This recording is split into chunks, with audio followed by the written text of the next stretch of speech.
points he makes.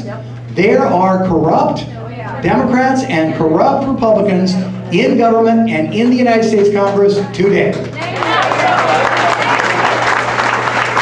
Well, John Shadegg is not one of them.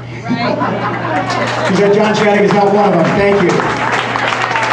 That's my sister.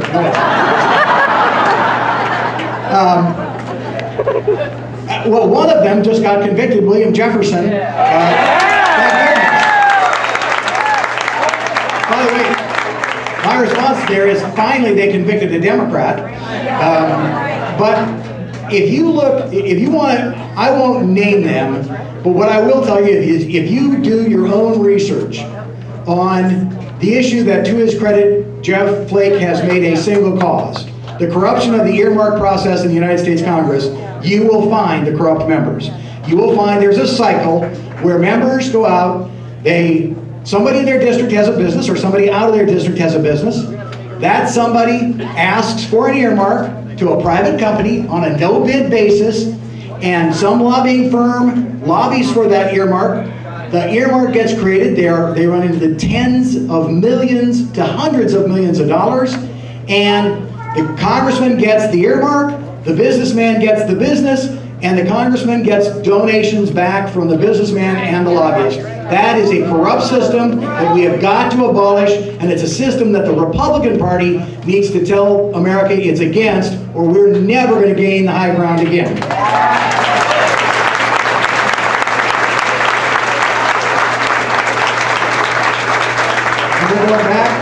We're going back to healthcare. We're going back to healthcare. In all this discussion, first I'd like to preface it. Most of us accept the idea that if something is scarce compared to the demand, its price will go up. If something is plentiful in relationship to demand, the price will come down. You guys are, I should say, everyone in the healthcare planning is looking at providing additional demand by empowering currently uninsured people. But I'm not hearing a word about increasing the delivery capacity of the healthcare system. Are we going to try to rescind the laws of economics?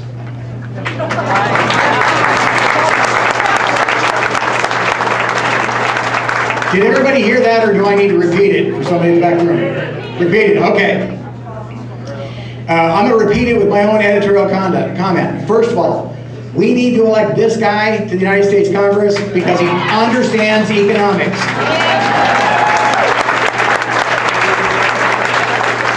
You need to understand that lots of people in the United States Congress either do not understand free market economics or simply reject them and believe instead in some form of government control / statism /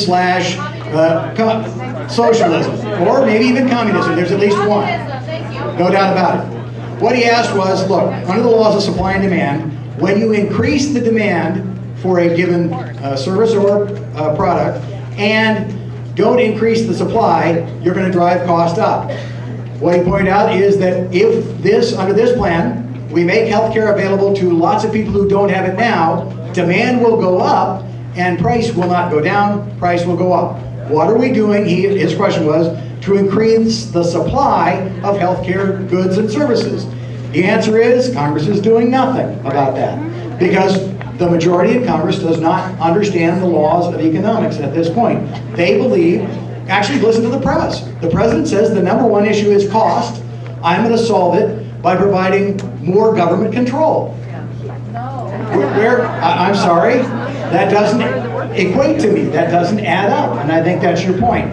I would say that many Republicans believe that not only can that in affecting the issue of supply and demand, if you have a system, and I want to go back to this so we do a little bit of a John Shadegg teaching moment.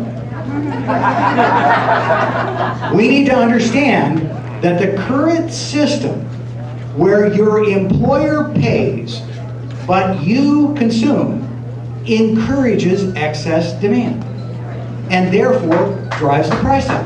And that's what we have. I'll tell you a story. I went to see a number of years ago Senator Trent Lott about an unrelated issue. He said to me, by then I already had a reputation for being interested in healthcare. He said, John, I want to talk to you about healthcare. I understand in the House, you're one of the guys that works a lot on healthcare. He said, I want to tell you a story. He said, I went home a couple weekends ago for one of our breaks, and I said to a member of my family, hey, tomorrow let's go do such and such. And this individual in Senator Trent Lott's family said, no, I can't. And Senator Lott said, well, why can't you? And the individual said, well, I have a doctor's appointment. And Senator Trent Lott said, why do you have a doctor's appointment? And the individual said, because I have a cold. Senator Lott said, well, I can barely tell that you have a cold, but even if you have a cold, why are you going to the doctor's office? And the individual said, because it's already paid for and it's free.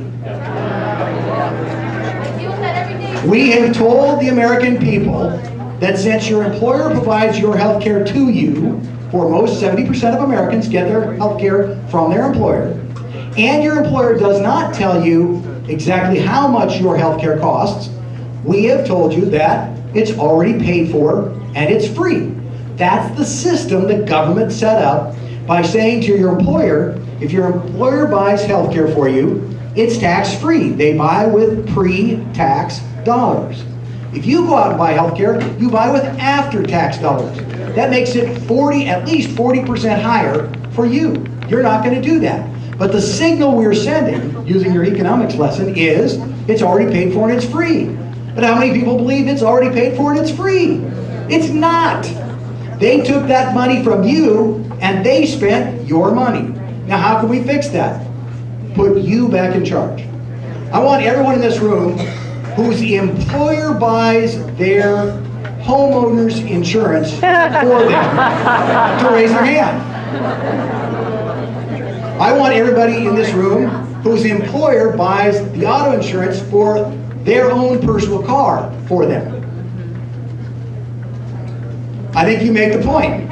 I want everybody in this room whose employer buys your clothes for you. It doesn't happen anywhere else in our economy. If the president is right, that costs are spinning out of control and we need to contain costs, then is the answer to substitute your employer who's buying your health care now for the government. Right now, your employer stands between, you're here, your doctor's here, you got your employer and the health care plan that your employer picked standing between you and your doctor. The Democrats' answer is to take your employer and your plan out and put the government in between. My answer is to let you hire your own hospital, your own doctor, your own health care plan, and if they don't make you happy, fire them.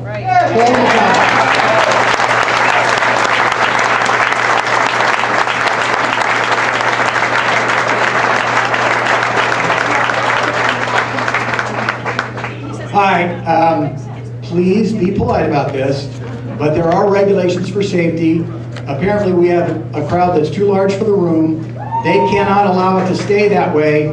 The Phoenix Police is going to make a brief announcement. We need some people to relieve themselves from this sweltering room so that we can continue to have the correct capacity crowd. Sergeant? Thank you, Congressman. I'm Brian Ray with the Phoenix Police Department. I'm a sergeant. I'm not fire, but I am police. Our issue is public safety. We want everyone to be able to address their issues with the Congressman. We want to do it in a safe manner. The occupancy rate for this room is 201. I'm sure you can all count with me. We're in excess of 201. So what I'm asking for voluntary cooperation so that we can continue with this. We don't want to, if we cannot get cooperation, we would have to shut down. So I'm asking for voluntary cooperation. If you are not seated in a seat, because the seating capacity is approximately what we have, okay? So please work with me on this, folks, so that we can continue for at least the 201. It's for our own, everyone's mutual benefit.